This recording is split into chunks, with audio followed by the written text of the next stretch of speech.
em um mundo de fantasia. Na verdade, é na internet. Em que os filmes são analisados. Também tem biografia, entrevista, debate, um monte de coisa, né? Sim, um podcast se destaca. Podcast Cinemação. Só no cinemação.com.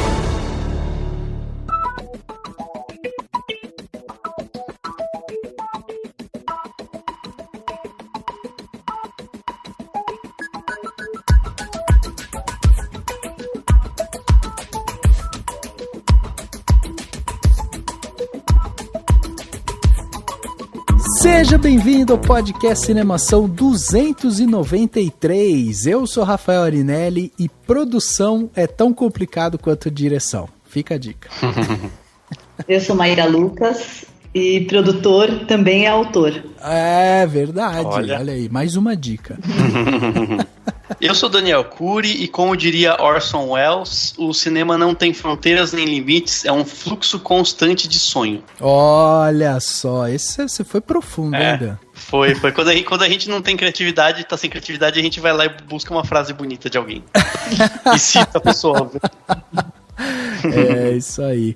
Muito bem, meus amigos, estamos aqui neste podcast especial 293, porque é um podcast onde vamos entrevistar mais uma pessoa que trabalha, que vive do cinema, né? A gente já fez um podcast passado, o 136, quando a gente fez o Profissão Produtor, onde a gente fez uma entrevista também muito bacana com a Luciana Stipp, né? Onde ela explica qual que é a função do produtor e tal, e hoje aqui a gente vai explorar um pouco mais essa visão do produtor, né, e como se faz, de onde brota os produtores de cinema.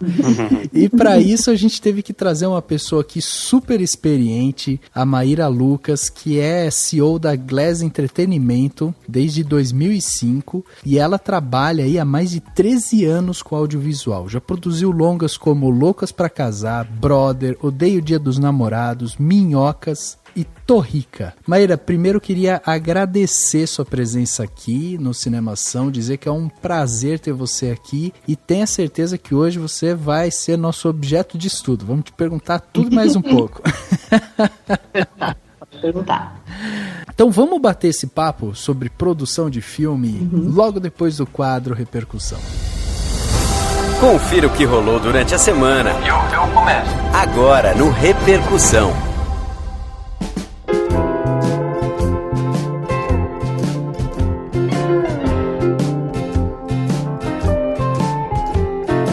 Pois é, meus amigos, a gente sai de um jogo, vai para um tema político e agora vem para entrevista. Eu acho o Cinemação muito plural, você não acha não, Dani? Ele é diverso. Diverso.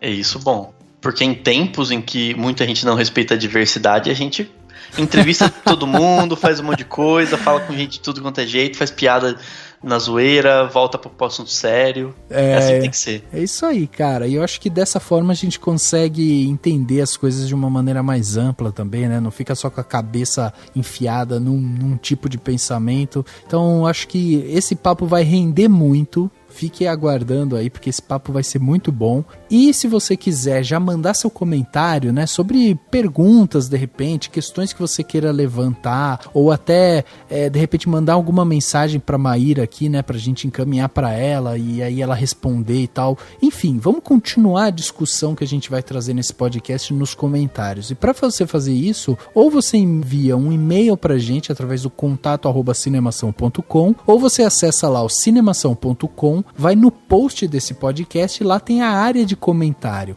Lá dentro você pode entrar lá, colocar seu comentário e inclusive pode validar o comentário dos outros. Então você pode ir lá e colocar uma setinha para cima, uma setinha para baixo para dizer quais os comentários que você achou melhor. E aí esses comentários mais bem avaliados a gente também traz aqui para dentro do Cinemação, do podcast do Cinemação. Então fica aqui a dica, né, para você que quer continuar esse podcast. O podcast ele não precisa acabar quando ele termina. ele pode continuar através dos comentários. E ele também pode continuar de forma financeira, afinal de contas, a gente tem um botãozinho no site do Cinemação que chama Contribua, ou então você pode ir lá no cinemação.com/contribua e você vai ter acesso a 3 plataformas diferentes para você contribuir com o Cinemação. Mas por que eu contribuiria com o Cinemação? Porque é muito importante para que a gente mantenha a nossa independência, é muito importante que as pessoas criem o hábito de financiar aquilo que elas acreditam, né? Assim, tudo que você consome na internet que você acha que é importante, financiar, você pode fazer isso e contribuir justamente para que a gente não dependa de patrocínio e tudo mais, e você vai ajudar muito para que a gente produza ainda mais conteúdo, entregue coisas ainda melhores para você e ainda vai fazer parte de grupo no Facebook e grupo no WhatsApp com um monte de gente super legal para você fazer amizade.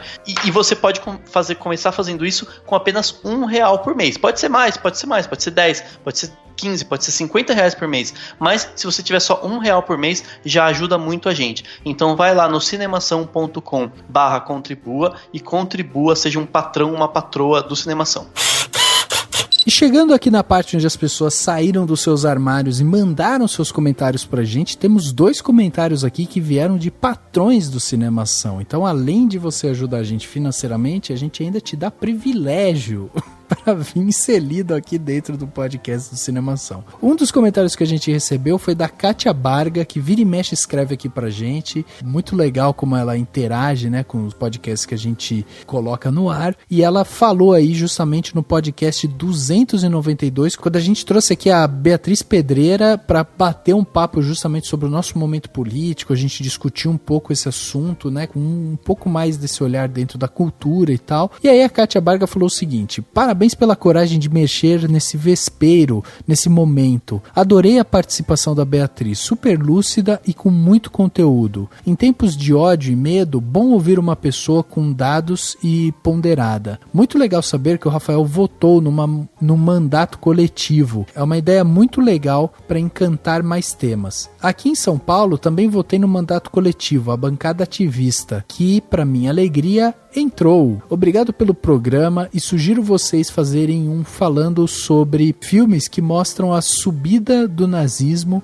e fascismo e suas quedas. Pode ser também sobre filmes que falam de processo político, mas não precisa ser sobre atentados a presidente. Isso tem muitos.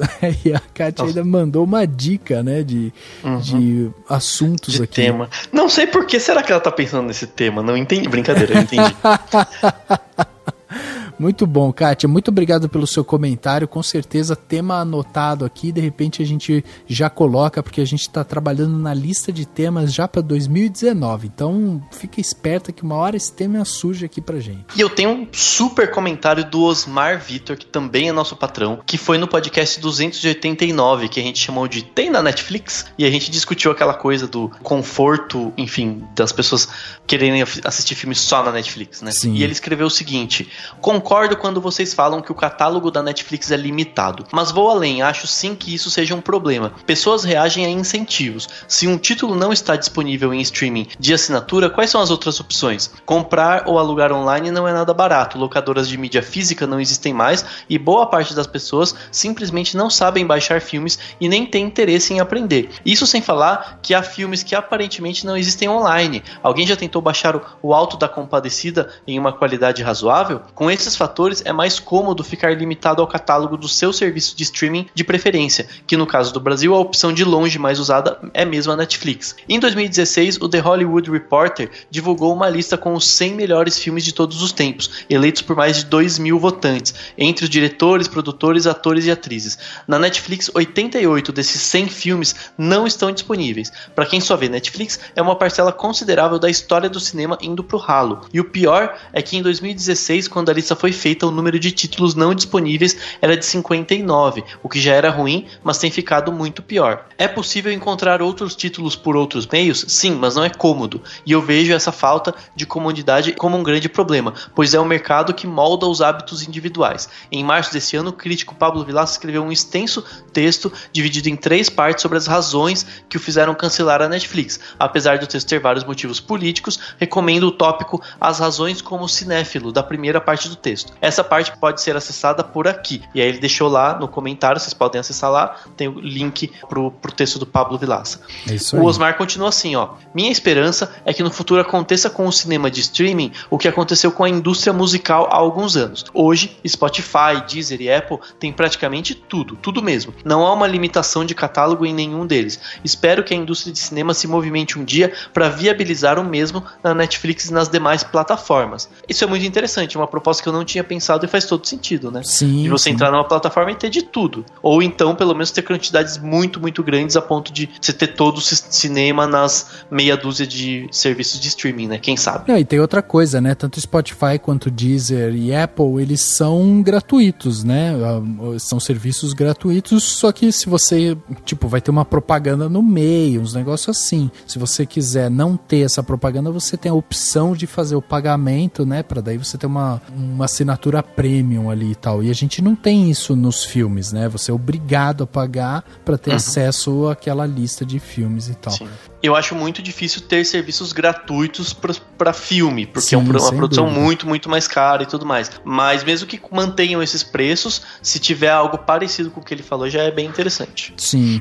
E o Osmar é um exemplo claro de continuar debatendo um tema nos comentários, né? Porque olha só quanta informação rica ele trouxe aqui pra gente. Falou sobre The Hollywood Reporter, falou sobre o texto aí do Pablo Vilaça, colocou link lá para a pessoa clicar e ler o texto do Pablo Vilaça e tal. Então, meu, demais. Muito obrigado pelo seu comentário, Osmar. Foi fantástico. Continue sempre comentando, porque, ó, comentário assim enriquece ainda mais o debate.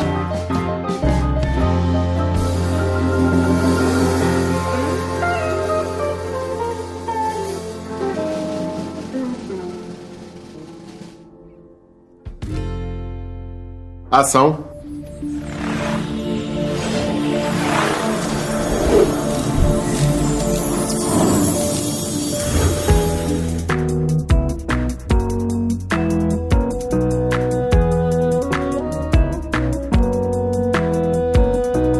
Maíra, tô numa fase agora onde eu tô querendo produzir, sabe? Tô escrevendo, tô tentando, né, produzir alguma coisa, mas ainda tô naquela fase muito embrionária. E aí, quando eu pensei em trazer você aqui para conversar com a gente, a primeira pergunta que me veio assim à mente é como que você foi parar nessa área de produção? Porque eu, por exemplo, tenho a formação de publicidade, aí acabei migrando um pouco para a área de produção, mas ainda não finquei meus pés lá, sabe? Eu tenho um certo medo, um receio e tal de ir mergulhar nessa área. E eu queria saber de você sempre trabalhou na área, você sempre foi engajada com a parte audiovisual, como é que começou essa sua história com produção de filmes? Foi totalmente por acaso, na real. Verdade? Eu nunca nem pensei em trabalhar com cinema. Na verdade, nem era a minha arte favorita. Vai dizer que Nossa. você queria ser médica, Eu sei queria lá. ser escritora. Eu nunca passou pela minha cabeça trabalhar com cinema, com animação, com série, nunca. Caramba. Só que calhou tinha um grupo de amigos meus que fizeram um curta de stop motion lá em Santos. E aí não tinha nem... Tinha que buscar câmera, tinha que arranjar onde editar, enfim, tinha que agilizar os rolês. E eu falei, não, já que eu não sei animar, não sei desenhar, não sei cantar e não sei sapatear, eu ajudo você indo atrás das coisas. Uhum. Começou, eu consegui a câmera para eles, onde editar o som. Na época ainda a gente editava em fita para fita, era uma coisa muito bizarra. Isso nem faz tanto tempo, gente, mas assim, sinto uma vovozinha. Ridículo. Nisso, aí eles queriam, a mesma dupla de diretores queriam fazer um outro curta. Aí eu fui na Prefeitura de São Vicente, pedi apoio, ofereci que eles dessem curso em troca do apoio para finalizar o curta em película. E assim progressivamente foi indo. Eu comecei a fazer um festival de cinema lá, o Curta Santos. Uma coisa puxou para outra. A gente inscreveu um curta nosso, que é Historietas Assombradas para Crianças Malcriadas, que depois virou a série, que depois virou longa. Estamos em terceira temporada agora, de 52 episódios. E esse curta bombou demais da conta, rodou o mundo inteiro, ganhou prêmio em tudo quanto é lugar. E aí eu decidi mudar para São Paulo. E chegando aqui, eu comecei a produzir curtas e médias. E aí, enfim. Mas desde o começo foi uma coisa, assim, profissional, vamos dizer? Você já, tipo, começou com esses amigos já pensando em, pô, vamos vender, vamos produzir? Ou foi uma coisa meio que, uma diversão? Foi totalmente porque eu não tinha nada a fazer, né? Melhor na vida. E você tinha alguma, antes, né, de cair de paraquedas, você tinha algum sonho profissional, alguma área que você estava atuando? Eu queria ser jornalista, gente. Graças a Deus, né? Eu virei produtora. Já pensou? Sem emprego, essa desgraça. Pois é. Mas nunca nem passei perto. Porque aí realmente foi indo. Quando eu vi, eu estava fazendo meu primeiro longa. Quando eu vi, já tô aqui faz 15 anos. Pois é. Uma coisa que engatou na outra mesmo. Eu fiz assistência, eu comecei como assistente de direção de produção, depois fiz produção de set, fiz platô, fiz direção de produção, fiz produção executiva, e aí que eu passei a ser produtora, desenvolvendo os nossos projetos, porque aqui na Glass a gente faz coprodução sim, mas a maioria dos nossos projetos são ideias originais nossas. E a Glass surgiu justamente disso, assim, tipo, desse grupo de amigos, porque daí você falou que você fez essa parte do festival também, e a Glass não existia nessa época. Não, já existia, porque a Glass era uma produtora aqui de São Paulo, de 2 sócios, que era o Paulo Bocato e o Alziro, que aí o Alziro saiu, eu e o Vitor, que era um dos autores dos curtas lá de Santos, entramos no lugar desse sócio Alziro. E aí a Glass, o que aconteceu com a Glass? A gente começou fazendo curta, aí fizemos o Corpo, fizemos o Brother, e aí a gente começou a desenvolver nossas próprias ideias, nossas propriedades desenvolvidas internamente mesmo, a partir das nossas ideias. O Alziro saiu da Glass quando a gente entrou, o Paulo saiu da Glass agora faz 1 ano e meio também, porque em 2015 a gente entrou um fundo de investimento como sócio nosso, e a gente fez uma merge, a gente juntou com o Cop Studio do Rio de Janeiro. Produz o Irmão do Jorel, sempre fez animação do próprio Historietas, faz Tromba-Trem. A gente juntou as empresas. Então, Glass é a parte de live action, de ficção para adulto, jovem e adulto, e Cop Studios é a parte de animação e live action para pequenininho. É a nossa marca infantil e Glass é a nossa marca adulta. Hoje a gente é o mesmo grupo. Então, a empresa ela foi mudando de sócios até que os próprios sócios originais não estão na empresa hoje. A gente foi entrando e crescendo, hoje somos 7 sócios. Sim, e eu tava pensando aqui sobre a questão, você falou que no começo, né, foi aquela coisa do, eu vou correr atrás das coisas, porque, enfim, precisa de alguém para fazer isso e tal. Hoje, encarando o trabalho já, né, com a experiência que você tem de produtora, né, essa função e tudo mais, você encara o trabalho de quem é produtor como uma coisa mais administrativa, no sentido de correr atrás das coisas, ainda voltando para essa base, ou você encara como algo no sentido de contar histórias? Você é mais uma administradora ou mais uma contadora de história, e como que você acha que essas coisas se misturam? Então, eu acho que você tem, dentro da produção, você tem desde a pessoa que realmente só administra as coisas, até o produtor que é o criativo dos projetos, que, como é o meu caso, por exemplo, eu comecei lá como assistente de produção, como platô, como diretora de produção, e isso é uma parte que é só administração, de ideias e projetos de autores que te contratam. Mas num determinado momento, a gente entendeu que a Glass ela tinha uma vocação de produtora criativa e não só acolher a ideia de autores externos. A gente passou totalmente, lógico, a gente ainda administra as produções e isso está muito alinhado. Por exemplo, Torrica, que é uma ideia nossa aqui. A gente tá no Torrica 2 agora filmando lá no Rio. Lógico que tem problemas, tipo, tem que sentar e conversar sobre os 25 carros que a produção quer. Tem essa parte de administração muito forte. Ação de contas, que é super rigorosa, tem essa parte muito forte. Mas a gente optou por esse caminho de sermos os criativos da maioria dos nossos projetos. Claro, a gente ainda faz parcerias de coprodução, onde venham projetos de autores trabalha junto criativamente, mas que tem um autor externo, a Glass, mas a maioria dos nossos projetos são gestados, são ideias originais nossas. E aí a gente vai atrás de um excelente roteirista, de um excelente diretor, de uma baita equipe, um baita elenco, para transformar esse projeto num filme. Mas hoje prefere esse modelo de criação própria mesmo. Da produção da Glass, Torrica é o que teve mais bilheteria, né? Foram mais 4... Foi o Loucas, fez 4. Loucas. Ah, fez 4 lá, tá Loucas pra Casar. E aí, deixa eu te perguntar, tem uma frase muito emblemática que a gente escutou aqui. A gente fez uma entrevista com o Afonso Poyar, né? E aí, logo que começou, a gente pede pra pessoa falar essa frase inicial, e ele começou o podcast falando assim, tem dias que eu amo o cinema, tem dias que eu odeio o cinema, e hoje eu estou num dia que eu odeio o cinema.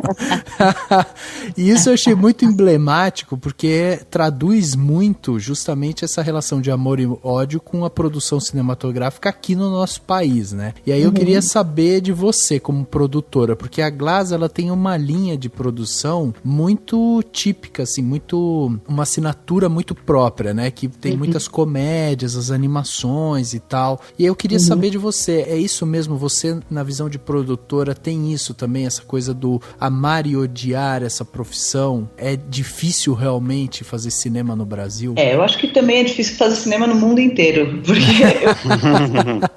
não, deve ser mais difícil ainda fazer Os Vingadores, eu tenho certeza disso.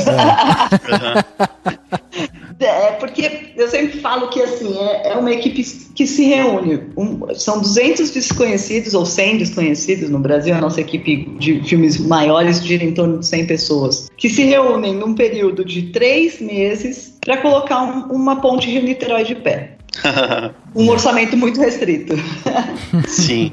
Então é muito estressante, porque você corre contra o tempo inteiro. Imagina, um filme de altíssimo orçamento no Brasil são 8 milhões de reais, que dão agora o que? 2 milhões de dólares. Realmente é um milagre que a gente consegue fazer dentro do nosso cinema. Então é muito estressante, Tem um desgaste de todo mundo querer fazer o seu melhor, tem o desgaste de ter pouco tempo, tem o desgaste de colocar 100 seres humanos que não se conhecem no mesmo ambiente para resolver problemas muito grandes diariamente. Então tem um desgaste muito grande. Ele é uma profissão que realmente tem um alto nível de estresse. O pessoal que trabalha em set trabalha 6 dias por semana, 12 a 14 horas, não vê a família, não consegue nem ir no banco pagar as contas. É alto impacto de estresse. Mas por outro lado, você trabalha criando uma coisa que eu costumo falar, que é totalmente imortal. Se daqui a 100 anos, 200 anos chegarem marcianos aqui, eles vão poder ver o que você criou, é eterno. Então te dá uma satisfação e um prazer tremendo. Quando o público vai e assiste teu filme e dá risada ou se emociona com o que você criou, escreveu, roteirizou, dirigiu ou iluminou, enfim, é uma droga muito forte. Essa relação de intensa com o cinema realmente existe. Agora, ao mesmo tempo, tem o lance da vaidade, né, Mayra? Porque ao mesmo tempo que você falou assim, é uma coisa que é imortal, e aí você trabalha também com pessoas que às vezes têm uma vaidade com aquilo, porque realmente esse pensamento da imortalidade aflora egos, né? Aflora egos. Mas você sabe que assim, é muito louco, porque quando eu comecei lá atrás era bem mais tenso esse lance de ego. Hoje em dia eu acho que o pessoal tá mais tranquilo com isso. Lógico, sempre tem briga, sempre tem estresse, sempre tem arrancar rabo daqui de lá, mas mudou muito. O pessoal mais das antigas era um pouquinho mais tenso. Hoje em dia a coisa é um pouco mais suave.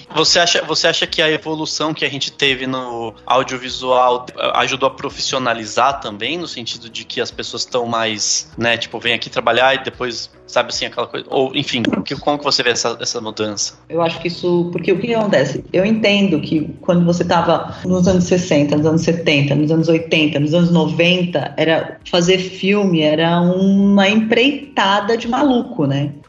Você tinha uns amigos, você conseguia ou não o investimento da Embrafilmes, era tudo muito complexo, muito complicado, era como colocar uma peça independente no palco. Hoje em dia, realmente, a gente tem um cinema, uma produção de série, uma produção de animação mais organizada. A pessoa não vai fazer um filme hoje, o filme vai bem e vai ficar 10 anos sem filmar.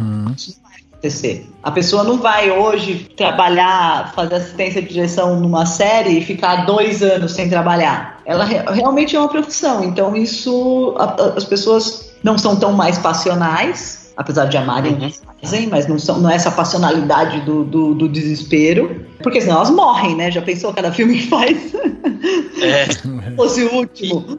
Tem que ser mais tranquilo também para conseguir levar uma vida que já é estressante normalmente. Entendi. Pensando nisso, assim, eu tava lembrando da questão quando eu comecei a ver o seu trabalho, umas coisas assim, eu já lembrei do último sábado, né, do dia que a gente tá gravando, eu fui na coletiva de imprensa da Mostra de São Paulo, e o André Sturm, que hoje é secretário de Cultura, né, da cidade de São Paulo, ele falou sobre como melhorou a produção audiovisual no Brasil, depois da lei que estimula a produção nacional na TV a cabo, né, e que, enfim, ele fala sobre isso e falou sobre defendeu também que tem uma lei semelhante pro streaming, né, pra, enfim, Netflix e semelhantes. Como que você vê isso? Eu queria que você falasse a sua opinião, porque você provavelmente viveu isso, até porque por conta até do Historietas e dos projetos que vocês têm, que tem muito disso, né, pra TV a cabo, pra TV paga. Eu imagino que você tenha vivido essa lei, né, essa lei que mudou bastante coisa, né? Sim, transformou totalmente, na verdade. Foi da água pro vinho mesmo. Porque é isso, antes a gente... Claro, por exemplo, Historietas, a primeira temporada dos Historietas foi o Cartoon Kids, a série independente de existir lei. O Cartoon das primeiras TVs pagas, junto com o Discovery, a investir muito na produção nacional por vontade, por acreditarem que isso daria resultado de audiência, que de fato deu. Historietas foi primeiro colocado em audiência na frente de todos os gringos, na frente de Adventure Time, na frente de Ben 10, na faixa de 6 a 11. No ano seguinte, o Irmão do Jor-El, de novo, foi o primeiro colocado. Então, eles fizeram uma aposta muito, muito forte no conteúdo nacional, que deu muito certo. Mas Cartoon, Discovery eram exceções. Sim. A maioria dos canais não passavam, não tinham nem verbas, não é tipo, somos maus e americanos. Não, a matriz não dedicava verba para isso. Eles até queriam fazer, mas não tinha dinheiro. Quanto à obrigatoriedade da lei, as matrizes tiveram que colocar dotação orçamentária para isso, ou usar o artigo 39. E realmente, a produção nacional, ela espoletou aí, porque as empresas conseguiram ter continuidade de trabalho, né? Porque hoje, por exemplo, o Copagla, juntos, a gente tem 120 funcionários. Funcionário, carteira assinada. Caraca!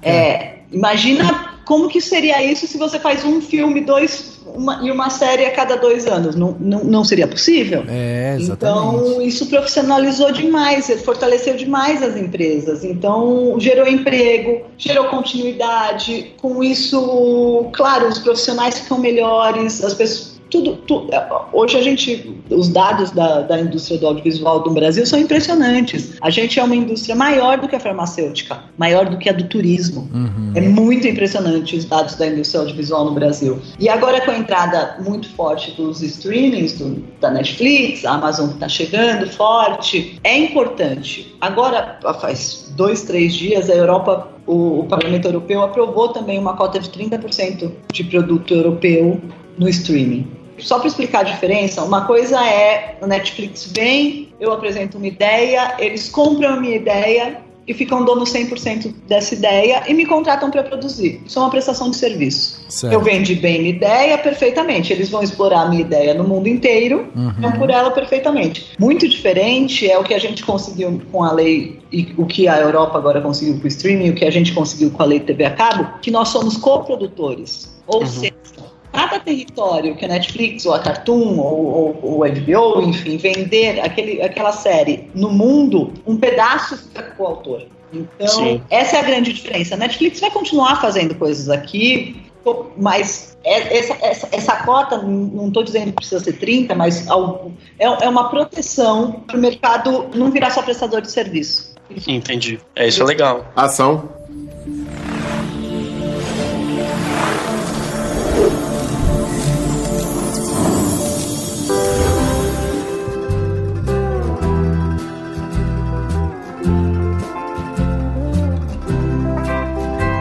Agora, no caso de longa, eles ainda continuam sobrevivendo com editais. Sim, a gente ainda no Brasil, a gente tem um edital, mas esses editais que hoje a gente tem no Brasil, antes a gente tinha uma coisa que era dinheiro a fundo perdido, né? Você entrava no edital da Petrobras ou do BNDES, que ainda existe, o Petrobras ainda não mais, ou do MINC, e sei lá, seu orçamento era 6 milhões, te davam 3 milhões, você que fizesse com esses 3 milhões ou arranjasse o resto com as distribuidoras estrangeiras, que também tem uma lei que eles deduzem dos impostos, que é o artigo 3º. E esses 3 milhões era dinheiro a fundo perdido. Hoje em dia não tem mais isso. O que parte financia continuam sendo as distribuidoras e canais estrangeiros através desse mecanismo que é o artigo 3º, que ele investe, aí deduz imposto que ele remete para os Estados Unidos ou para a matriz em outro país e fica com dono de um pedaço do filme e com os direitos de distribuir aquele filme. E a outra parte vem do fundo setorial, mas o fundo setorial não é dinheiro a fundo perdido, ele é um fundo de investimento. Então, ele fica dono de 50% a 70% do seu filme. Então, cada ticket que vende, a parte que vende para o produtor, 70% a 50% você devolve para esse fundo de investimento. Caraca. Então, não é bem um edital. Você tem esse formato de apresentar todos os projetos para ter uma apresentação equânime, mas eles são selecionados, tem os editais, tem a parte do FSA que é mais critério artístico, mas tem a parte que é critério econômico mesmo. Quem é o ator, quem é o distribuidor, quanto você já devolveu, enfim. Ser retroalimentados para poder investir em mais filmes. Porque na primeira parte do edital, na verdade, você apresenta o projeto como um todo. Você ainda não tem o nome do ator, o nome do diretor, né? Ou você já coloca isso? Olha, eu, quando vou apresentar meus projetos para investidor, eu já coloco isso. Ah, legal. A diferença ter uma Samantha Schmutz e uma pessoa que ninguém conhece, né? Sem dúvida. Sim. Então eu, primeiro, chego com um roteiro, com um bom roteirista, com um bom diretor, com um bom elenco para convencer o investidor porque é isso, é um investidor. Claro, tem os filmes de critérios mais artísticos, subjetivos, que avaliam o roteiro, que avaliam se é uma coprodução com uma empresa estrangeira legal, se o diretor ganhou outros festivais, mas para esses filmes mais comerciais, o melhor é chegar com o pacotinho feito. Entendi. E a questão você chegou já a trabalhar com a, enfim, tão criticada Lei Rouanet? Nunca, porque a Lei Rouanet não funciona para audiovisual. Então, tá. Porque ela funciona mais para eventos, né, e tudo mais, né? Evento, livro, teatro, para audiovisual ela não funciona. É coisa de todo mundo ficar falando no Twitter que os filmes são financiados pela Lei Rouanet, é muita ignorância, porque não. Não, mas é exatamente isso que eu queria falar, porque assim, o que tem de coisa que fala assim, porque esse filme teve não sei quanto da Lei Rouanet. E assim, eu até falei, eu não sabia que não trabalhava com audiovisual, eu acreditava que era possível, mas eu sabia que a maior parte do dinheiro não era viria do FSA e tudo mais. Mas é impressionante a ignorância que as pessoas têm, né, em relação a esse tipo de coisa. Porque vira esse discurso vazio, que as pessoas vão repetindo, elas nem sabem o que estão falando, porque realmente no Brasil nem existe mais, tirando o edital do BNDES, que funciona por artigo 1º, não existe mais dinheiro a fundo perdido. Tudo é dinheiro de investimento, mesmo. Então, todo mundo que financia o filme fica sócio do filme. Entendi. E é isso, hoje o entretenimento é um negócio rentável, não só no Brasil, como no mundo inteiro. Então, ele é possível de ser financiado com investidores. Mayra, isso daí só me explica só o processo, assim, tipo... Porque, assim, hoje vocês têm uma ideia, já pensam mais ou menos ali na logline, storytelling e tal, né? Já monta mais ou menos a linha narrativa do filme, e aí você entrega esse projeto para alguém da sua equipe e essa pessoa vai lá no site da Ancine, vai procurar algum edital, alguma coisa que consiga encaixar esse projeto lá, ou é o oposto? Vem uma pessoa que fala, abriu o edital para projeto tal, vamos produzir alguma coisa mais ou menos dentro dessa carapaça aqui? Não, então, o FSA, o Fundo Setorial, tem várias linhas.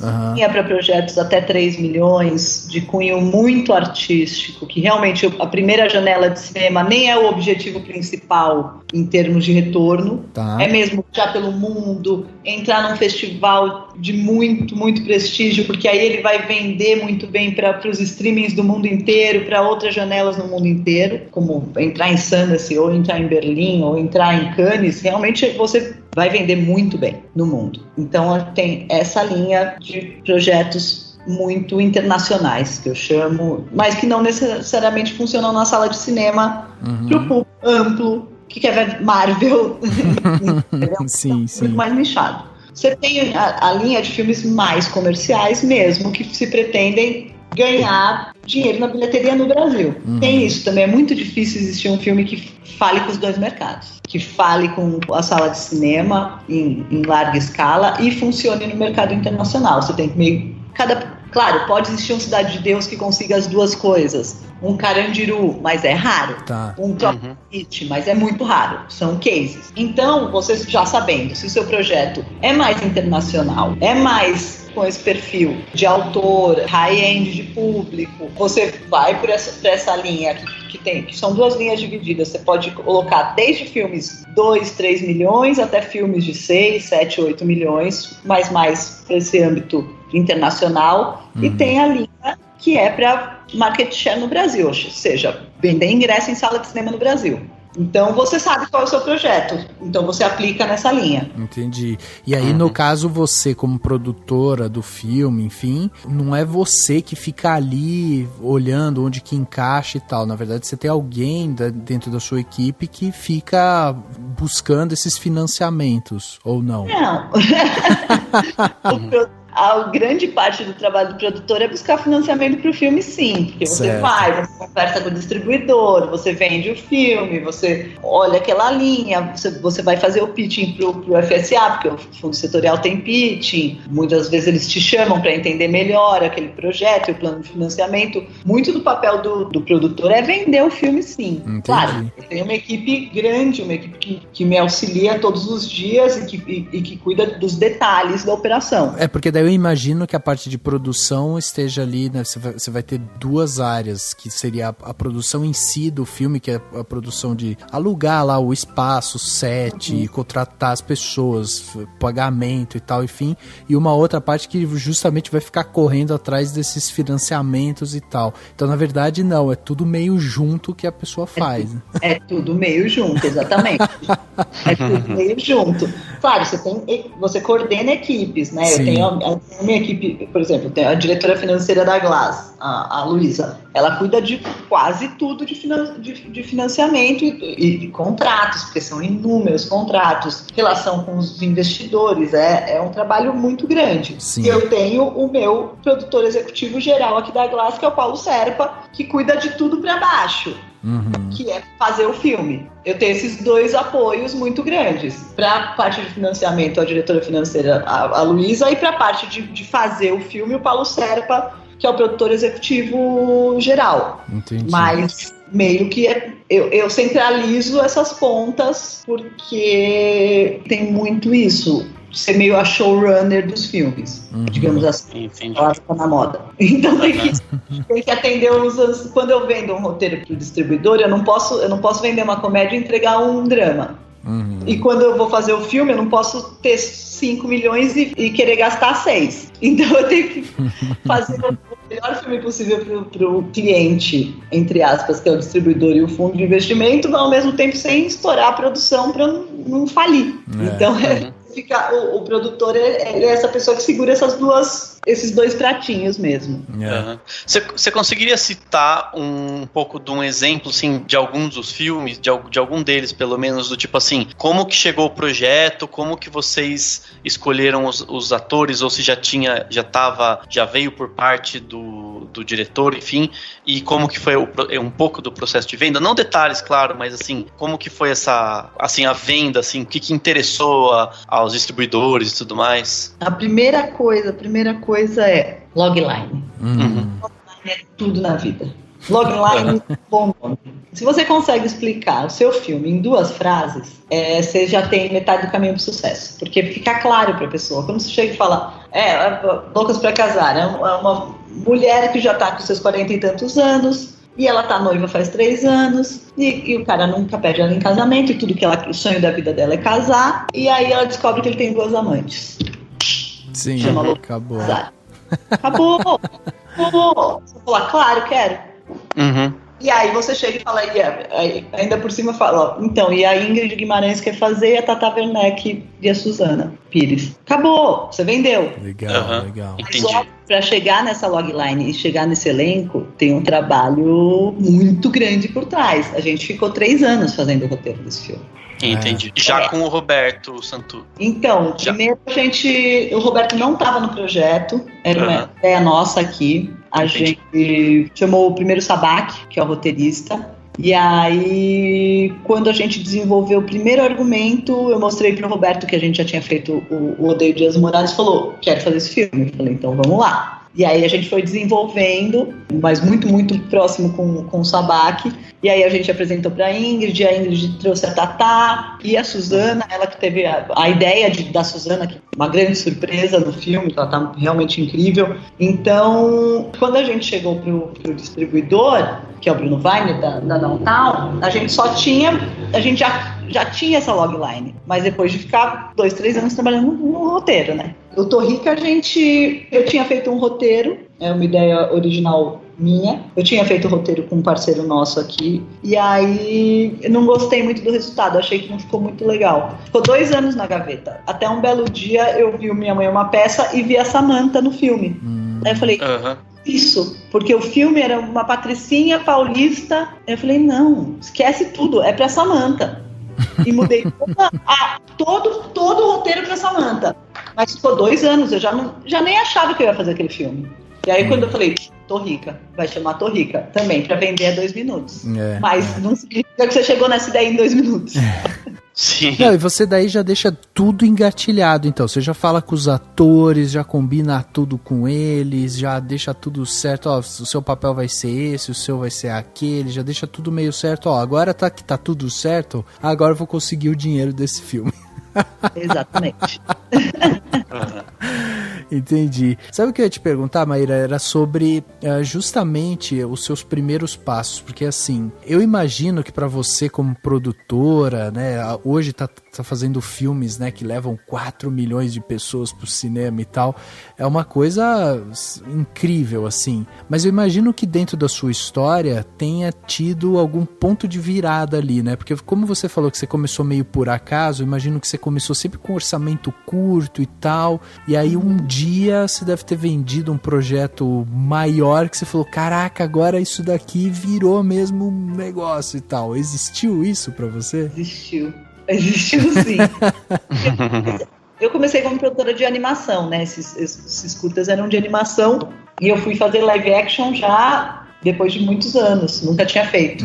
Então, a gente começou a fazer filmes, e é normal isso, filmes com menor orçamento, você tende a fazer com foco mais no mercado mais nichado, enfim, é normal no mundo inteiro isso. E aí a gente fez o Corpo, que é um thriller que eu gosto demais. A gente fez o Brother, que é um filme que realmente é um brinco. Eu amo esse filme. O Brother foi para Berlim, o Brother viajou o mundo inteiro, o Brother vendeu muito bem no mundo inteiro. A Sony fez um trabalho maravilhoso de venda, realmente vendeu muito bem. Mas tinha uma coisa que era, os projetos não eram nossos. Eram do diretor. E isso, lógico, você é apaixonado, você desenvolve junto e tudo mais, mas você tá numa coisa de ficar só naquela ponta da produção executiva. Sim. De resolver o filme, de fazer ele acontecer, ou só na ponta de vender o filme e trazer o financiamento, mas quando você não tem o controle criativo do projeto, você também não pode garantir o que você vendeu, porque o controle não é seu, e você também não consegue controlar muito o processo. Então, chegou uma hora que, depois do Brother, eu já tinha vontade de fazer comédia, eu gosto muito de comédia. Eu acho que também tem muita gente que fala, eu vou fazer comédia porque dá dinheiro. Cara, não é assim. Comédia e terror são as coisas mais difíceis do mundo de fazer, porque você tem que arrancar medo e arrancar riso. Isso é muito difícil. Então, Você tem que curtir muito, muito, muito, muito o que você faz. E eu gostava muito. E eu sentia que a gente tinha um potencial para desenvolver nossas próprias histórias dentro do gênero de comédia e não tanto dentro desse gênero de drama internacional, que não era o meu perfil. Então, nessa eu falei, não, a gente vai parar de fazer filme outros autores e a gente vai se focar em fazer os nossos filmes, as nossas histórias. E a gente passou... Foi muito legal, porque a gente trouxe uma galera, que é o Aguilera, que é o autor de 3%, o Vitor Brandt, que está escrevendo Malhação, que fez o Copa, uma galera, a gente fez uma mesa de novos autores e falou, não, olha, a gente veio o Dia dos Namorados, dessa mesa veio o Lucas pra Casar, dessa mesa veio o Copa de Elite, dessa mesa veio o Torrica, eram ideias nossas, que a gente chegou pros meninos e falou, vamos fazer, juntos, pá. Mesmo que não tenham sido os roteiros que foram filmados, foram ideias iniciais gestadas com a gente.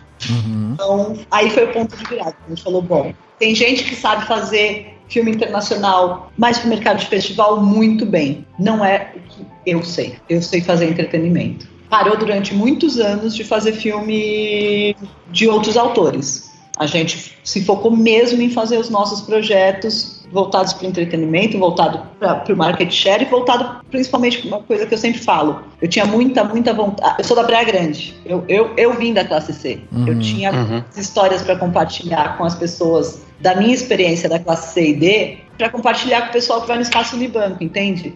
Eu não tenho o mesmo lugar de fala do Walter Salles. Eu não sei do que eles estão falando. Eu não viajei para o exterior quando eu era adolescente e vivi fui em museus. Eu não passei por isso. Entendi. Eu passei por muito mais coisas próximas à Selminha do Torrica e a Terra Estrangeira, saca? Então não faz muito sentido eu tentar fazer o Terra Estrangeira, que vai ficar meio merda. Então eu decidi fazer mais Selminhas. Sim. E isso foi muito bom, porque realmente funcionou. Quando a gente parou e falou, não, vamos fazer o que a gente sabe fazer, as histórias que a gente sabe contar, o resultado começou a vir mais e mais. Ação.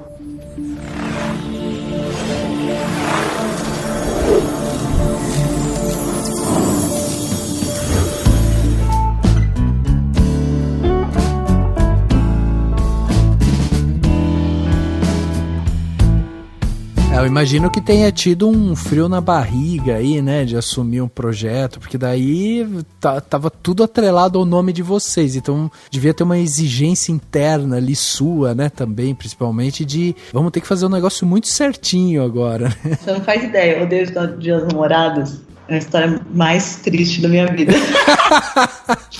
O que acontece, gente? Eu era muito nova ainda. Foi meu primeiro longa como produtora criativa, né? A história era minha. Eu trouxe o Cursino, eu trouxe o Sabac, eu trouxe a Heloísa Perissé, foi uma coisa assim muito difícil. Eu era muito novinha. Consegui a Disney, tava tudo certo. Falei, gente, vou fazer 3 milhões de espectadores. Uma loucura, 3 milhões de espectadores.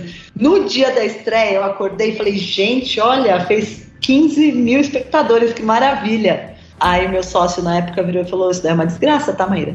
Falei, como assim? 15 mil pessoas num dia. Ele falou, Maíra, isso é uma desgraça, a gente tinha que ter feito 40 a 50 mil espectadores. Falei, imagina, é impossível. Ele falou, é verdade, você vai ver. Quando acabou o primeiro final de semana, que a gente tinha feito acho que 100, 110 mil espectadores, que aí você projeta e fala, bom, não vai passar dos 500 mil, eu sentei, porque o filme tem um urso gigante, eu sentei no colo do urso e chorei. Fiquei 2 horas chorando no colo do urso. Caramba! Eu ia fazer 3 milhões de espectadores. E também é um número bizarro, mas eu achava que o bom seria fazer só seria bom se fosse 3 milhões. Entendi. Óbvio que a gente sabe hoje, com experiência, que 500 mil ingressos é muito ingresso. Muito ingresso, exatamente. É muito ingresso. Eu era muito novinha, então eu achava que, nossa, que terrível, que fracasso horroroso. É a pressão. É a pressão, é. E é interessante, nisso o Brasil já sempre foi, né, até uma terra onde a comédia faz muito sucesso, né? Que resposta você tem para as críticas? Porque tem gente que usa essa crítica no sentido de, sei lá, diminuir, né? Assim, o Brasil produz só comédia. Óbvio que não produz só comédia, mas a gente entende que elas fazem esse sucesso. E a gente até já defendeu muitas vezes aqui no podcast quando se debate, enfim, o cinema brasileiro como um todo, a importância da comédia, né? Porque já que ela tem esse apelo grande para um grande público, ela é fundamental para a manutenção justamente da indústria, da produção cinematográfica, né? Às vezes para distribuidoras e produtoras, inclusive, você ter uma comédia que tem uma baita de uma bilheteria vai te ajudar a fazer o filme autoral de alguém que quer fazer um filme para ir lá para Cannes ou para outro festival. Você vê desse jeito? Você já brigou por causa de críticas nesse sentido, assim? Nossa. De gente que... Briguei muito. Nossa, briguei demais da conta. Primeiro que assim, as pessoas não entendem que a gente tem uma tradição de comédia que remota de antes do teatro de revista. A comédia no Brasil, ela não nasce com Zorra Total. Porque é isso, as pessoas mais uma vez ficam repetindo um discurso que elas ouviram na esquina. Porque realmente a nossa tradição narrativa com a comédia é muito forte. Muito forte. A gente tem peças encenadas pela primeira vez no Brasil de comédia. A nossa dramaturgia nasce com a comédia. Então a gente tem uma tradição muito forte. Isso 1. 2. Num país onde o limite de orçamento, em média, são 6, 7 milhões, vamos combinar que não dá para sair fazendo Irreversível e filme, né? Uhum. E Vingadores. Não dá. A gente tem uma restrição muito grande orçamentária, então você tem a comédia te proporciona fazer um cinema de alta qualidade narrativa por um valor que seja mais baixo mesmo, gente. Não tem milagre. Cada vez que a gente vai fazer uma cena de ação, agora eu tô fazendo Cabras da Peste, que é uma comédia e policial de ação. Cada vez que você vai fazer uma cena de perseguição, vai 10% do teu orçamento. É um impacto muito grande. Tanto é que não tem um Tropa de Elite toda hora. Porque o Tropa de Elite, além de, enfim, ter um roteiro maravilhoso, também teve 15 milhões para fazer. Sim. Não tem esse dinheiro disponível no mercado brasileiro. Então, você tem esses dois fatores muito grandes. Você tem talentos muito fortes e muito desenvolvidos para a comédia. Porque foi sendo feito muitos. Para terror, por exemplo, que é o nosso próximo foco dentro da empresa, porque eu sou obcecada por terror. É o meu gênero favorito. Eu tô tentando um dobrado porque eu não acho um diretor. Entendi. Então, assim, você quer fazer, mas você não tem nem quem já tenha feito. Você não tem uma tradição. Você tem uma tradição dentro do campo do curta, mais gore, etc e tal, mas você não tem uma tradição em outros gêneros. Então, tem muito a ver com isso também. Não é que, meu Deus, vou lá porque eu quero ver todos os filmes do mundo com o Porchat, o Hassum, a Ingrid e a Samantha. Não é assim. É porque a gente trabalha dentro de um escopo sociocultural que é possível e que a gente, óbvio, vai desenvolvendo com o tempo e com a indústria ficando mais forte, outros gêneros, que é o que está acontecendo agora. Maíra, você falou de diretor do gênero terror, lembrei aqui de um podcast que a gente gravou, a gente fez uma entrevista com a Gabriela Amaral Almeida, que é uma diretora de terror incrível. Sim. Então tô te falando só pra eu tentar fazer a ponte, né? Porque vai que... Mas é isso que eu pensei, que eu ia até te perguntar, Maíra. Você falou de terror, eu pensei também na Gabriela, e tem o Marco Dutra, a Juliana Roja. Só que eles tô imaginando, tá? Eu quero que você me diga se o que eu tô pensando faz sentido e se você concorda ou não. Eles são diretores desses bem autorais, geralmente, né? Eles provavelmente vão querer fazer aqueles projetos que eles criaram, que eles pensaram e tudo mais. E você tem essa ideia da produtora ter essas ideias em conjuntos e tudo mais. É isso que você está dizendo quando você fala que não encontra diretor? Você não encontra um diretor que aceite fazer um projeto que já está iniciado e tudo mais? É isso daí? A Gabriela eu não conheço pessoalmente. O Marco e a Ju eu conheço muito, são meus amigos. Eles têm uma linha de trabalho muito própria. Eles são autores dentro do gênero. E não é que eles não aceitassem fazer um filme que se alinhasse com a visão deles. Mas não necessariamente o que eu quero fazer dentro do terror.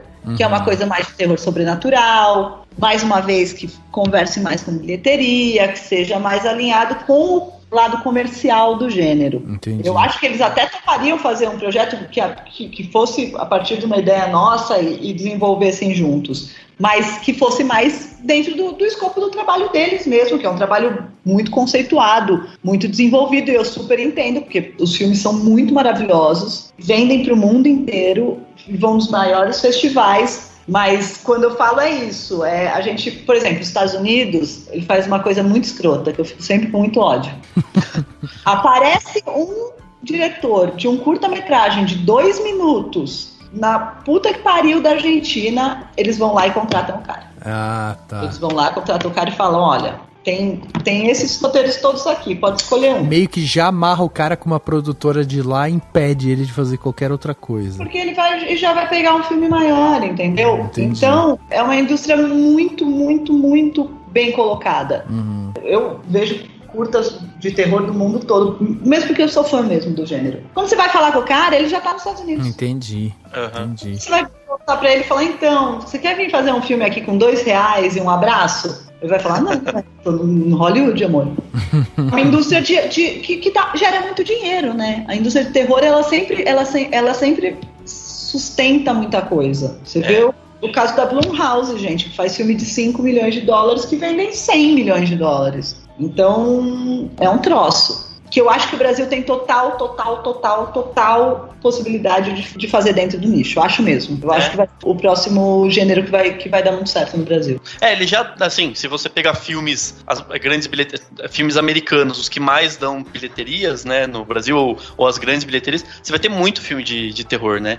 E você vai ver os filmes de terror americanos que chegam nos cinemas, tem filas gigantes, a pessoa adora, né? A Freira, né, todos esses, até esqueci o nome, mas o da boneca e tudo mais, então o pessoal adora, não tem por que não ter isso com o cinema brasileiro, né, assim, teria tudo pra dar. E muito apoiado na própria experiência dos diretores que são precursores mesmo dentro do cinema brasileiro, como o Denison Ramalho, como o próprio Marco e a Ju, a Gabriela, agora. Você tem um movimento ali, que foi para um lugar mais do filme autoral, mas você tem ali uma massa crítica de gente criando. Porque quando a Gabriela faz um filme, ela também forma diretores de arte com esse olhar, fotógrafos com esse olhar. Ela traz isso. Isso é muito importante, porque não adianta só ter o diretor.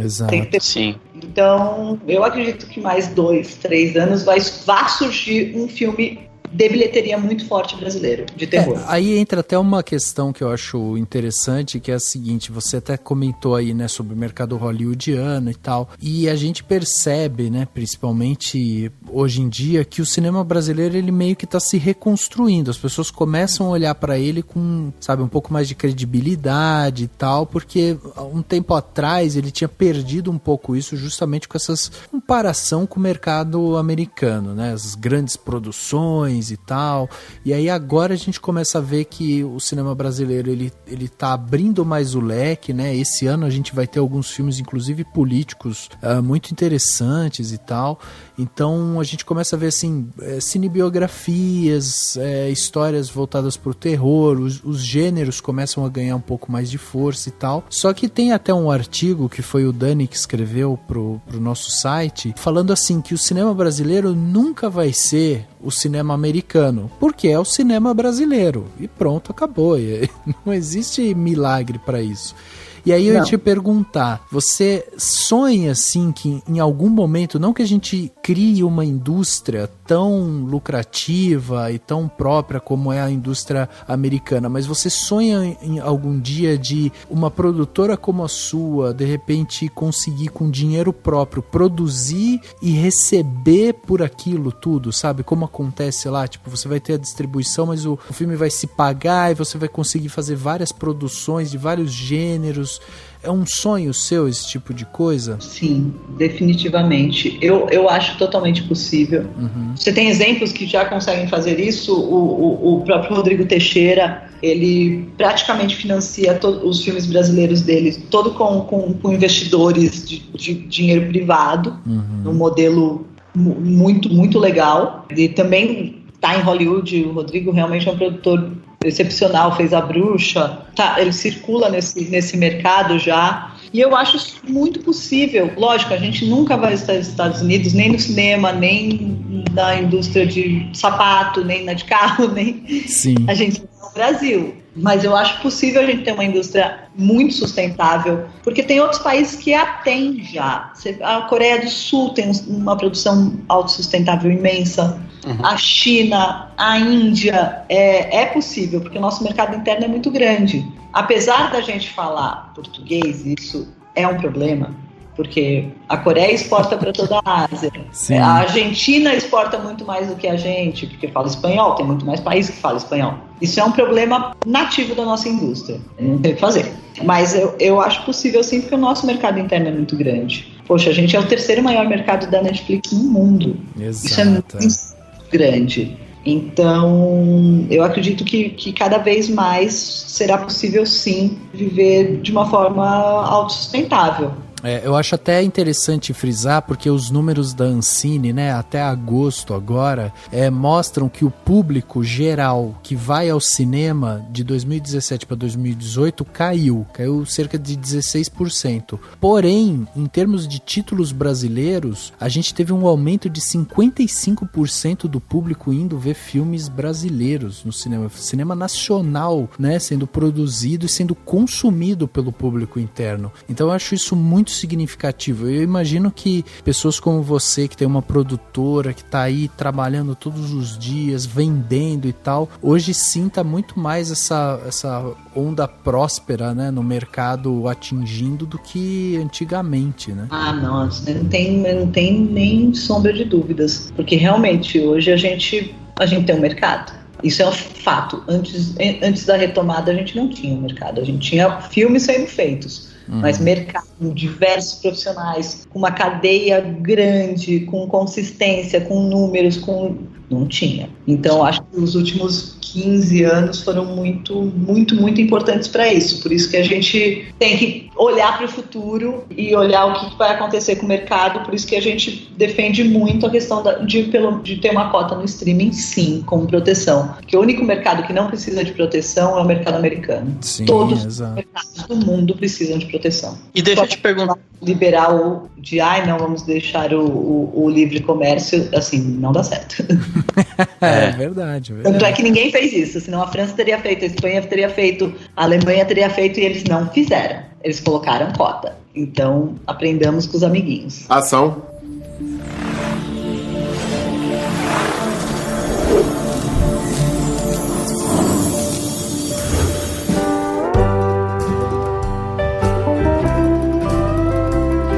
Quanto à animação, Maíra, a gente tá falando de terror, e a animação, querendo ou não, se tem a língua também deixa de ser um problema, né? Porque para outros países você dubla e as pessoas nem sabem de onde vem nem precisam saber de que país é aquela animação. E no caso do Historietas tem toda essa coisa de ser oriundo de uma série, né? De uma produção da TV. Você acha que isso é um caminho legal? Tem mais... O Brasil ainda tá... Enfim, precisa melhorar em alguma coisa na animação? Como que você vê essa situação? Então, eu sempre falo que a animação é a síntese de toda a revolução que a gente teve na indústria audiovisual brasileira. A gente começou, o primeiro edital específico que teve para animação, não era nem para animação, era para infanto-juvenil, que foi quando o Historietas ganhou, isso era edital mesmo.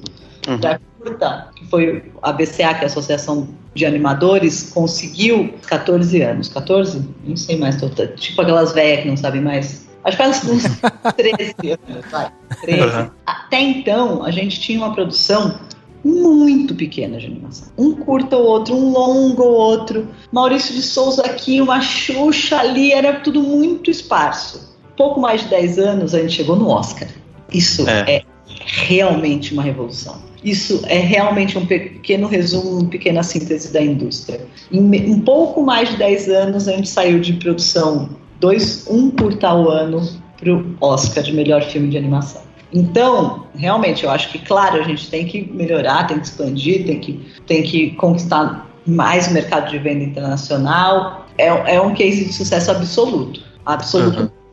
Porque a gente saiu do nada para muita coisa, para isso, para conquistar o primeiro lugar de audiência Irmão de Jorel Historietas são exibidos na América Latina inteira. Não, já veio, durante a Copa foi uma das coisas mais emocionantes da minha vida. Eu estava conversando com uma família de colombianos, estava falando o que eu fazia e falei que fazia o Cuentos Espantosos. A menininha gritava, Marilu, da Colômbia, sabe? Então, você tem o Peixonauta, viajou o mundo inteiro, o show da Luna, que foi vendido agora na Netflix, o mundo inteiro. Você tem uma consistência do mercado de animação como indústria que é muito forte. Sim. Claro, estamos trabalhando sempre para melhor servi-los.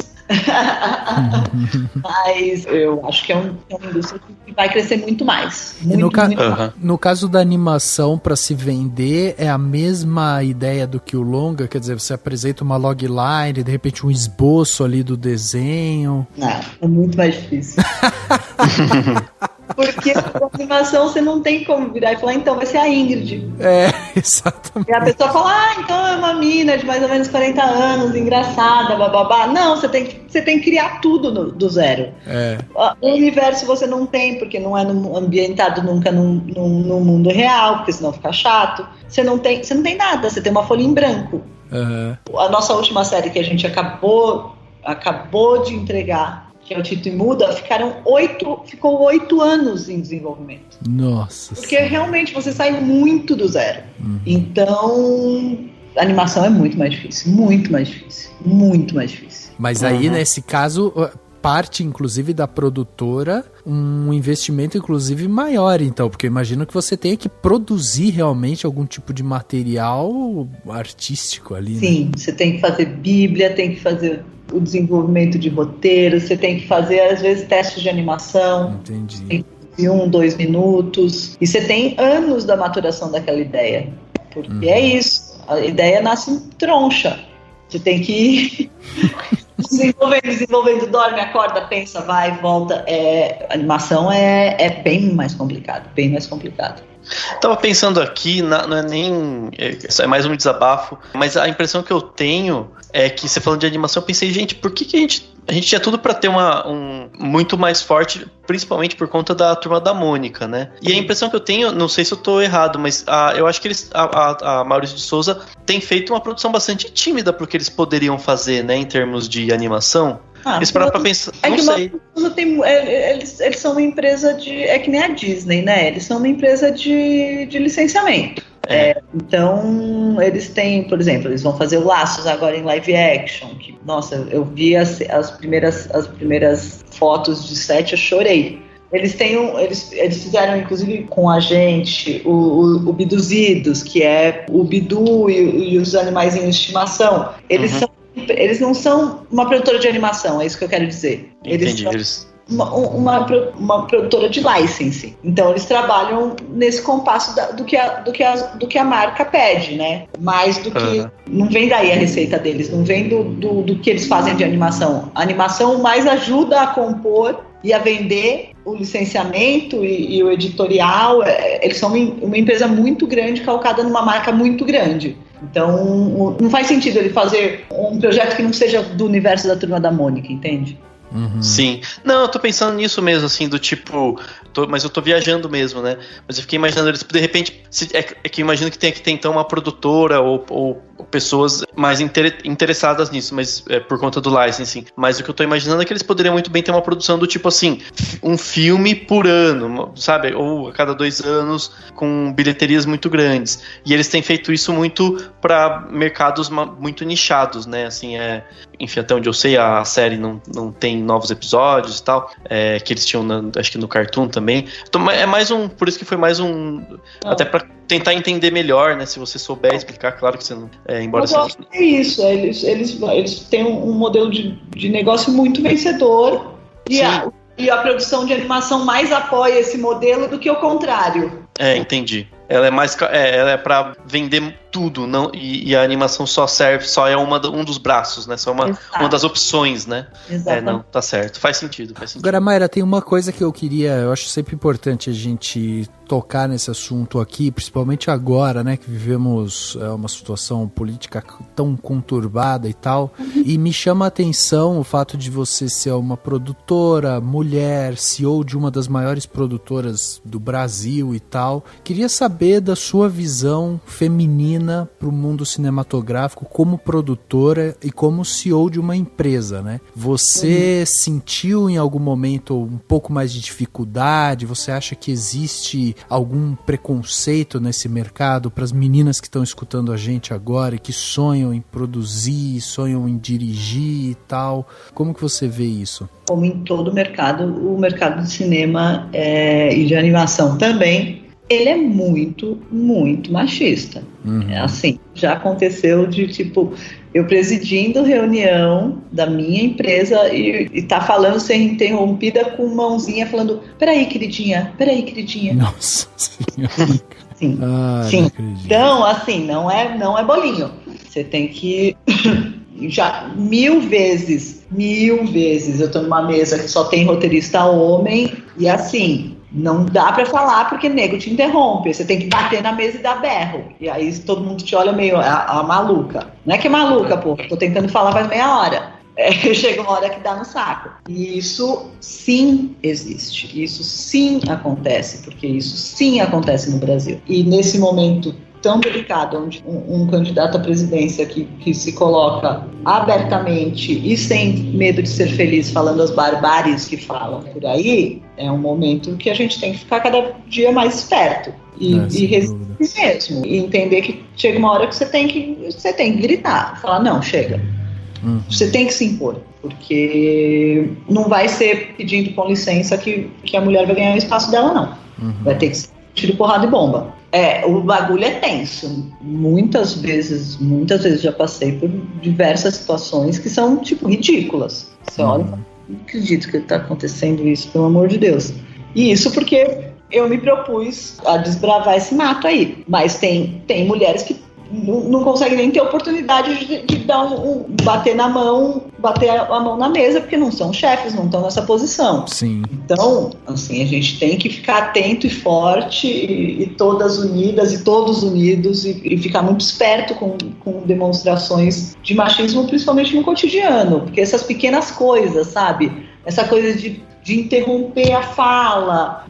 Não, ela é muito brava. Não, gente, eu não tô sendo brava, tô sendo objetiva.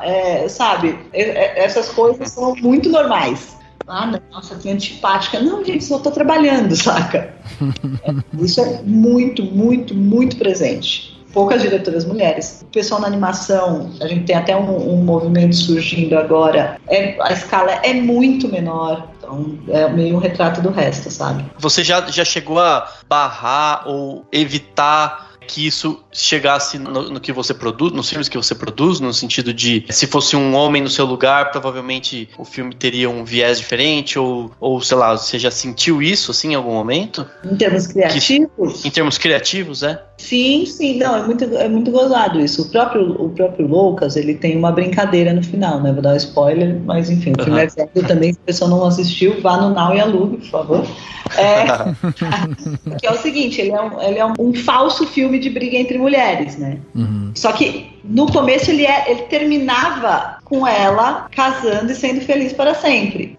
Eu olhava e falava, não dá pra ter esse final. A gente tem que fazer um reverso. A gente tem que brincar com isso, porque senão a gente tá perpetuando uma ideia muito horrorosa. Que foi aí que deu a ideia do final, de quando ela olha pro Márcio Garcia, ela vê que o Márcio Garcia também não era daquela beleza toda que ela achava e que ela... Então você tem um reverso ali, que quando ela não é uma briga entre três mulheres, na verdade ela que se colocou numa função que a sociedade impõe, de você tem que casar, de se forçar tanto, de se cobrar tanto a função social da mulher dentro da sociedade, que ficou tão maluca que ficou esquizofrênica. Então você tem um filme de altíssima bilheteria, que é uma mensagem passada através do riso, com uma problemática muito grande inserida, que é a problemática do feminismo. da mulher ter que casar, ter que se colocar nesse papel, ter que brigar pelo homem, e a gente fez isso revertendo. Mas no começo ele era só uma história muito simples. Então o Loucas pra mim é o maior exemplo de realmente, podia ser só 3 minas que gladiavam por um cara. E a gente falou, não, a gente vai fazer uma história mais complexa que isso. A gente vai mais fundo. Ação.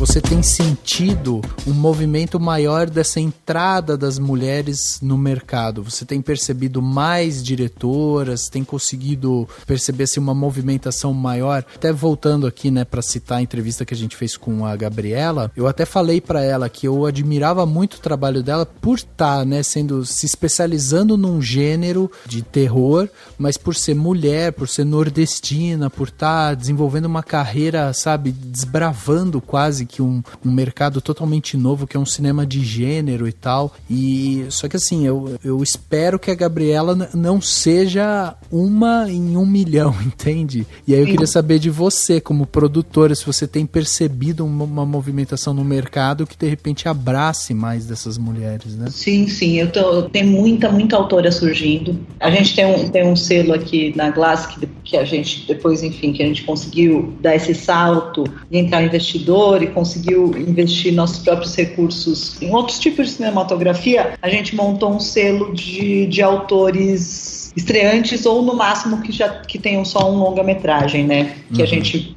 escolheu alguns autores e falou, bom, vocês têm total independência sobre o tema, roteiro, tudo, a gente só tá aqui para dar um suporte. É o contrário do começo, a gente voltou pro contrário, falar, não, vocês venham com novas ideias, vocês venham com frescor, porque a gente acredita muito nisso também. A indústria é de muita renovação. E a gente percebe que quando a gente decidiu fazer esse selo, tinha muita autora mulher, muito boa, vindo do curta, vindo para o primeiro filme. Então a gente tem uma nova geração, uma novíssima geração, muito inspirada também pelas nossas incríveis diretoras, como a Ana Mila Ert, que eu também estou muito orgulhosa de fazer um novo filme dela, a gente está fazendo junto. A Monique Gandenberg, que é uma gênia absoluta, mas tem uma nova geração surgindo, muito forte. A Cíntia Domiti Vittar, a Natália Tereza, tem uma galera vindo. E eu sinto que daqui a próxima onda vão vir muitas diretoras e autoras mulheres. Mas isso sinceramente, é uma coisa que a gente começa a ver de 5 anos atrás. Essa discussão mais presente do feminismo. Até 5 anos atrás, nem se discutia. Você tinha uma diretora ou outra, que eram quase milagres da natureza, estarem ali, e ninguém nem estranhava. Eu lembro que quando saiu Loucas, teve uma matéria que acho que foi o Estado de São Paulo, não sei, fez comigo, com a Sara Silveira e com a Marisa Leão, perguntando justamente isso, por que tem tanta produtora mulher e tão pouca diretora e autora mulher? É verdade. Então a gente falou-se muito disso, isso faz 4 anos. Foi uma das primeiras vezes que se começou a pensar, mas por que tem tão pouca? Faz 4 anos, gente, foi ontem. Então, essas gerações que estão surgindo já vêm com isso, com essa parede mais quebrada, não totalmente, mas mais quebrada nas faculdades, porque antes era isso, você é mulher, quer trabalhar em cinema? Vai lá ser produtora, vai lá ser figurinista, vai ser diretora de arte, maquiadora, queridinha. A gente tem uma dificuldade tremenda a gente vai fazer uma série agora, chama Empurrando com a Barriga, que é uma temática feminina, que é a gravidez. A autora é uma mulher, e a gente falou, bom, só queremos mulheres autoras e diretora e tal. Não foi fácil fechar a equipe. Tem muito pouco, porque não se desenvolveu, porque ninguém pensava. Quando a menina saía da faculdade da USP, da ECA, não falava, eu vou ser roteirista, eu vou ser diretora. Falava, não, vou ser figurinista, vou ser maquiadora, vou ser produtora. Tinha a profissão de mulherzinha e profissão de homenzinho. Exatamente. Hoje cada vez se rompe mais essa barreira. Então eu acho que as próximas gerações certamente vão crescer muito. Inclusive a Ancine, no edital seletivo, fez sistema de cota, que eu acho que vai ser uma revolução. Cota para mulheres, para diretores negros, para quilombolas e indígenas. Eu acho que isso vai dar muito fruto. A gente vai recolher esses frutos muito, muito rapidamente. Vai ser muito massa. Que legal, que legal. Mayra, antes da gente ir para o nosso plano detalhe, né, para dar aquela dica para o nosso ouvinte, queria só que você falasse dos seus projetos futuros, né? Eu tô com um IMDb aberto aqui, mas não sei se é exatamente o que tá aqui. Sabe como ficar colocando as coisas no IMDb? Nossa, a gente nem olha. Deixa eu ver o que tem aqui, gente. Pois é, porque ó, a gente tem aqui anunciado que em 2018 vamos ter Cine Hollywood 2, que você tá produzindo, mas que vamos ter aí para os próximos anos, sem data ainda, o Saturno, o Vulto do Pássaro, os Fantasmas Gentis, Grace, Doce Inferno na Galáxia. Quer dizer, tem uma tá faltando um bocado de filme aqui. Vamos lá. Eu tô aqui com a minha parede de lançamentos e produção, então posso te falar quais são. Legal. Em janeiro, de estreia. Em janeiro estreia o Cine Hollywood série, que a gente fez em coprodução com a Globo, no horário nobre, depois da novela. Muito felizes estamos, baseado na obra do Halder Gomes. Em março estreia o Salafrários, nos cinemas, que é um filme com a Magela e a Samantha Schmutz, que eles fazem 2 trambiqueiros, muito, muito hilário. Estreia o Tito e Muda, que é a nossa série de animação, estreia na TV Brasil, 78 episódios, essa que ficou 8 anos desenvolvendo. Caramba. Em abril, estreia o Dentes, que é o nosso primeiro thriller, nosso primeiro de terror de suspense, terror sobrenatural. O Dentes, muito, muito, muito feliz com esse filme, com o Juliano Casarré, com a Renata Sorrah. Nossa, tá muito maravilhoso, muito medo.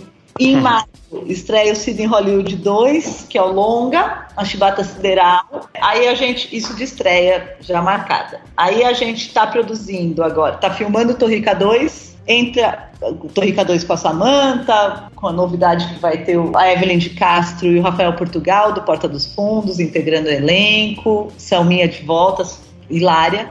Legal. Aí, novembro e dezembro, a gente filma o Cabras da Peste, que é o mesmo diretor do Copa de Elite, o Vitor Brandt, com o Matheus Nastergaile e o Edmilson Filho, fazendo uma dupla de policiais, que descobrem um grande esquema de tráfico de drogas em rapaduras.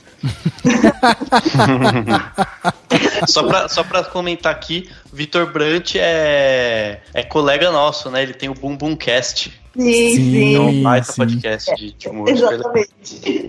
E a gente vai filmar agora. Aí em janeiro a gente faz a série Shop Tudo pro Cine Brasil TV. E em março a gente faz Empurrando com a Barriga, que é essa série da Mel Merren, que é uma comediante, que fala sobre. É uma comédia sobre gravidez e todas as questões. Parece que sempre falam que a gravidez é linda, gente. Não, não é. Creia.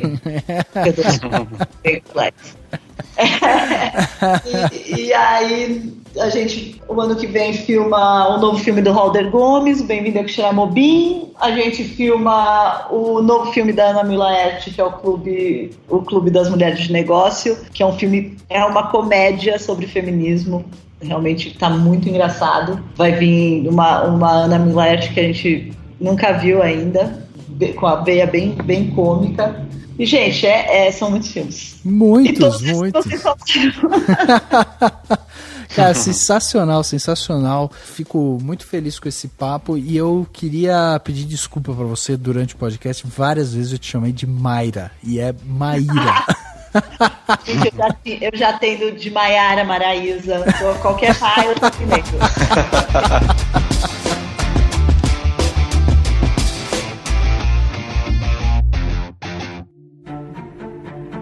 Dicas para a sua semana? No Plano Detalhe.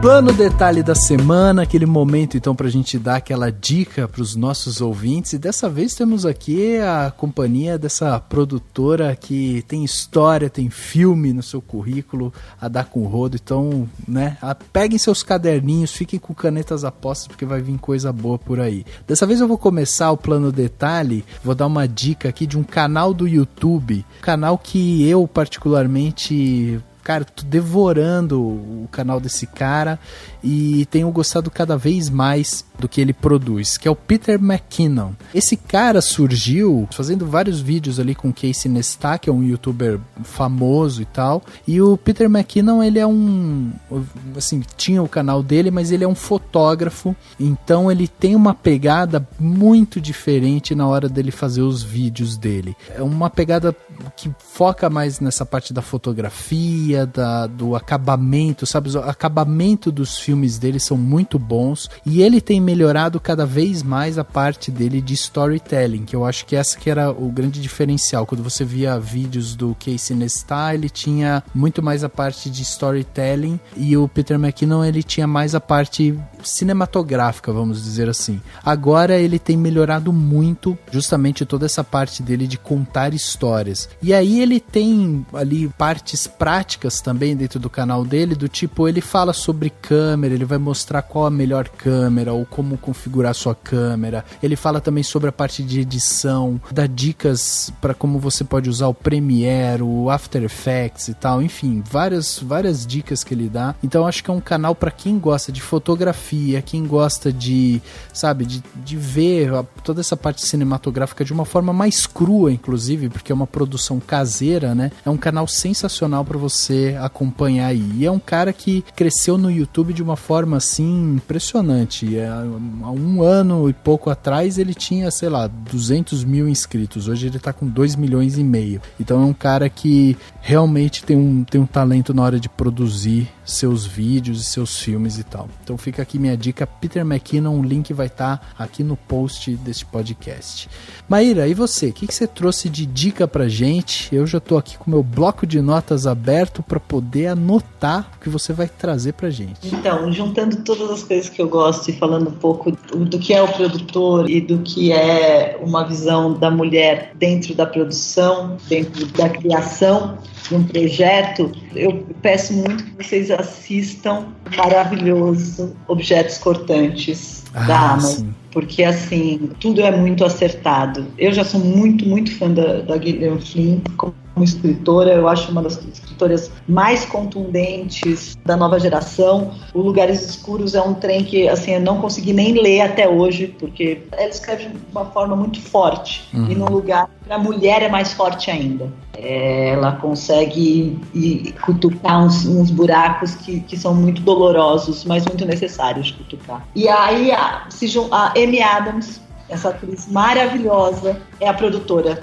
desse projeto. Ela é a Gillian Flynn e deu para a Gillian Flynn a oportunidade de roteirizar. Isso faz toda a diferença. Ela vendeu o projeto, ela foi a produtora criativa por trás desse projeto. Então, você tem uma série muito coesa em termos de criação, muito profunda em termos de sensibilidade feminina e muito devastadora e terrível com as coisas pesadas da Gillian Flynn em geral, além de uma direção primorosa. Enfim, realmente vale muito, muito a pena. É uma série muito extraordinária. Uma série que, à primeira vista, você pode falar, nossa, mas que pesada, nossa, mas será que ela não é muito arrastada? Mas você vai se envolvendo. Ela não é uma série necessariamente de sentar e maratonar, não é isso. Assiste um, respira, volta, assiste outro e vai entrando. Cara, sensacional, sensacional, já tá anotado aqui. Dani, e você, o que você trouxe de plano de detalhe pra gente, pra fechar com chave de ouro esse podcast incrível que a gente gravou hoje? Eu vou indicar 2 filmes, basicamente. Opa! Um que tá nos cinemas em cartaz mesmo, americano mesmo, mas assim, e sensacional, que é o Buscando, uma espécie de thriller, né? E realmente é o pai buscando a filha que sumiu, e é assim, a forma como fizeram, né? A escolha da forma de narrar o filme é super diferente, traz muito tema para ser debatido, desde relacionamento entre pais e filhos até a questão das redes sociais. Enfim, é espetacular, assim, simplesmente me deixou pensativo mesmo, assim, é um filme que vale muito a pena de ser visto. Possivelmente a gente vai falar sobre ele, né, Rafa, em breve. Sim, em breve. Então teremos podcast em breve, mas fica então a dica até para quem ainda não viu, assistir para poder ouvir o podcast, né? E é muito bom mesmo, assim, ele se passa, só para quem não sabe ainda, ele se passa inteiro na tela de um computador. Então todas as cenas que a gente vê no filme são cenas que são vistas na tela do computador. Seja porque a pessoa tá vendo o vídeo no YouTube, seja porque ela tá gravando, falando com alguém no Skype. Tudo. E com, assim, edição primorosa, a adaptação também foi muito boa. Então tudo que tá escrito na tela foi adaptado pro português no cinema, né? Então você vê lá em português, então ficou muito, muito bem, muito bom. E o outro filme que eu vou indicar é um filme que talvez seja mais difícil de ver, porque eu vi ele lá na coletiva da Mostra de São Paulo e ele vai estar em exibição na Mostra de São Paulo. Então ele, por enquanto, é para quem tá em São Paulo, puder acompanhar algum filme da Mostra, e que é o filme que ganhou a Palma de Ouro em Cannes, né? Que é o Assunto de Família, né? Do Hirokazu Koreeda. É um filme japonês que é simplesmente assim... Eu não lembro de ter visto um outro filme que tenha abraçado o meu coração do jeito que esse filme fez. Ele é lindo, assim, ele é espetacular, é de você sair, sabe assim, acreditando no ser humano e ao mesmo tempo super realista de que a vida é uma bosta algumas vezes. Então ele é lindo, assim, realista e ao mesmo tempo esperançoso e assim, enfim, é uma história de uma família totalmente doida, de gente que se encontrou e foi morar num canto super pobres no Japão, e eles encontram uma menina e resolvem adotar a menina, falar, essa menina a gente vai criar, porque eles descobrem que os pais dela batiam nela. E aí tem todo o desenvolvimento dessas pessoas que estão lá tentando encontrar um sentido na vida e se amando ao mesmo tempo, que não são necessariamente, né, não são uma família de sangue, e discutem isso e falam sobre isso. É lindo, assim, o filme é lindo, maravilhoso. Então quem tiver na Mostra de São Paulo, vai ver esse filme, dá um jeito, procura na programação, que vale muito a pena.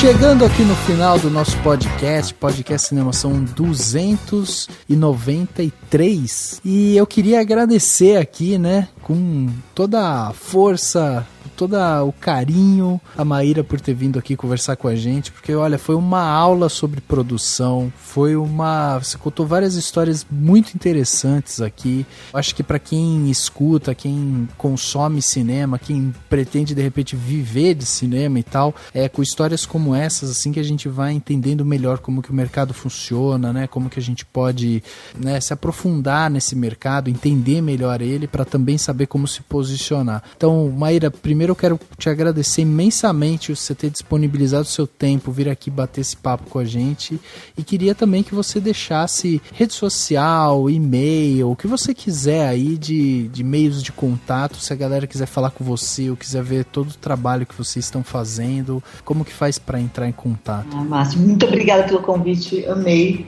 o podcast tão longevo assim, nossa, muito massa, muito obrigada pelo convite mesmo. Obrigado. Olha, se vocês quiserem seguir a gente nas redes sociais, é Glass Entretenimento e ou Cop Studio, a gente está no Face, a gente está no Instagram. Se vocês quiserem me pedir amizade, eu sou Maíra com Y Lucas, pode pedir amizade para mim, pode também me seguir no Instagram, é Mayer Lucas, é meio estranho, mas eu vou soletrar MAYMRALUC no Instagram. Legal. Eu tô sempre postando, manda direct, eu respondo. Pode entrar no Facebook também, eu aceito amizade.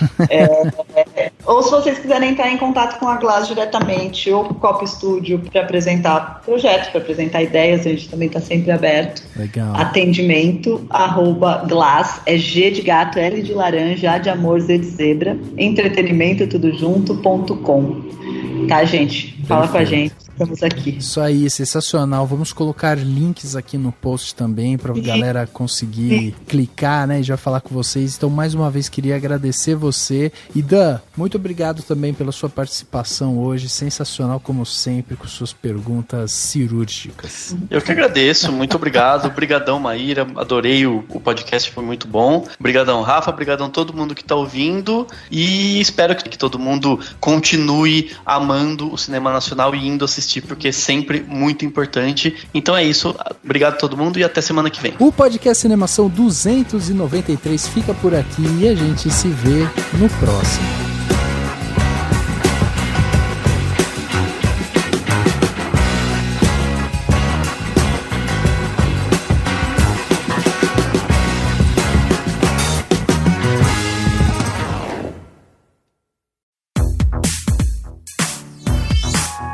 podcast foi editado pela Isso Aí Design.